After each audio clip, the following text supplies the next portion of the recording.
Well, we continue to follow the plight of Chick-fil-A right after the chain's founder's controversial comments. Here's John.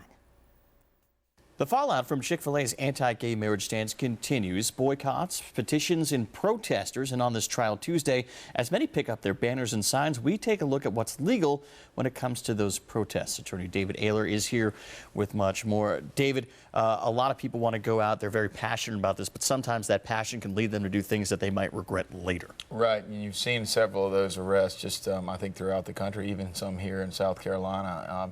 And obviously, it's your given right through the Constitution to protest, whether it be a government protest. We heard so much in the past about where everybody was sort of sleeping at the State House on the grounds and that sort of thing, protesting Wall Street. Well, this is no different than that kind of protest in that it's a public, place, meaning it is a restaurant, but it's a public place in the sense that you could go there and, in and around the area protest it. But what you've got to look at is three factors, which is time, place, and manner. And then that's where people end up getting themselves in trouble. Yeah, because I would think that a restaurant is privately owned by that company, that corporation. So can people rightfully gather and protest there? Well, they can't gather and protest inside the restaurant or per se in the parking lot, but they sure can right outside of it. And that's what you've seen a lot of it, right there in the public roadway, because these restaurants are in public places. Now, where you're right, they are a private organization and a private company, so they can ask you to leave and put you on trespass notice because it is private property. But what's not private property is the sidewalk right outside. And that's usually in general in protests of,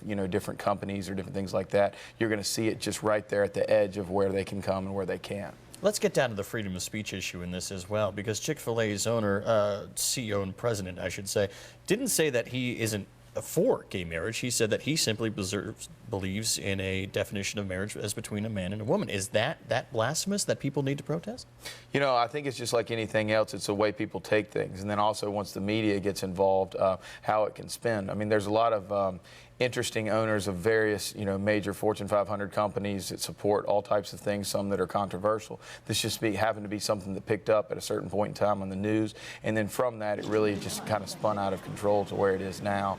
And it's become such a huge issue. I think the protests have really taken on just, really an animal on themselves. Yeah, exactly. Let's talk about some behaviors that could lead you up into trouble. Let's say if you go out there and protest. Where's that line drawn? Well, first of all, you can't do things like, for instance, I believe there was a person up in the upstate that was charged with blocking off the drive-through. Well, again, it's private property. They could ask him to leave. If he didn't leave, he's blocking the drive-through. He's stopping the business. They're going to get you arrested for something like that, some sort of disorderly conduct. Also, even if you were out in the public area, on the roadway, on the sidewalk, and you're screaming profanities, or you had some sort of, explicit pictures, things like that, because again, they're going to look at, the time of when you're doing it. Is it in the middle of the day, or is it 5 o'clock in the morning, waking people up that live in and around the area? Yeah. And then they're going to look at the place, meaning the location. Meaning you can't stand in the middle of the restaurant and protest the restaurant because it's a private area. And then finally, and probably the most important is the manner. What exactly are you doing? And that's where you're going to see people getting in trouble. What are some charges that people could face if they go out and choose to protest?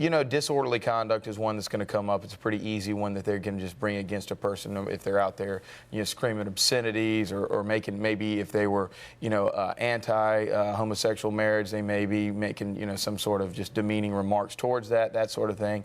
You're also going to see some trespassing, because there have been several times, like for instance this incident in Greenville. I'm not sure what they actually charged him with, but when an individual comes onto the property, they ask you to leave. That is still private property, so you cannot protest on the property. All right, definitely interesting stuff there, David Aylor. We thank you for your time. Thanks for having me. All right, we're back with a new look at old Charleston fashions. Just a moment, stay with us.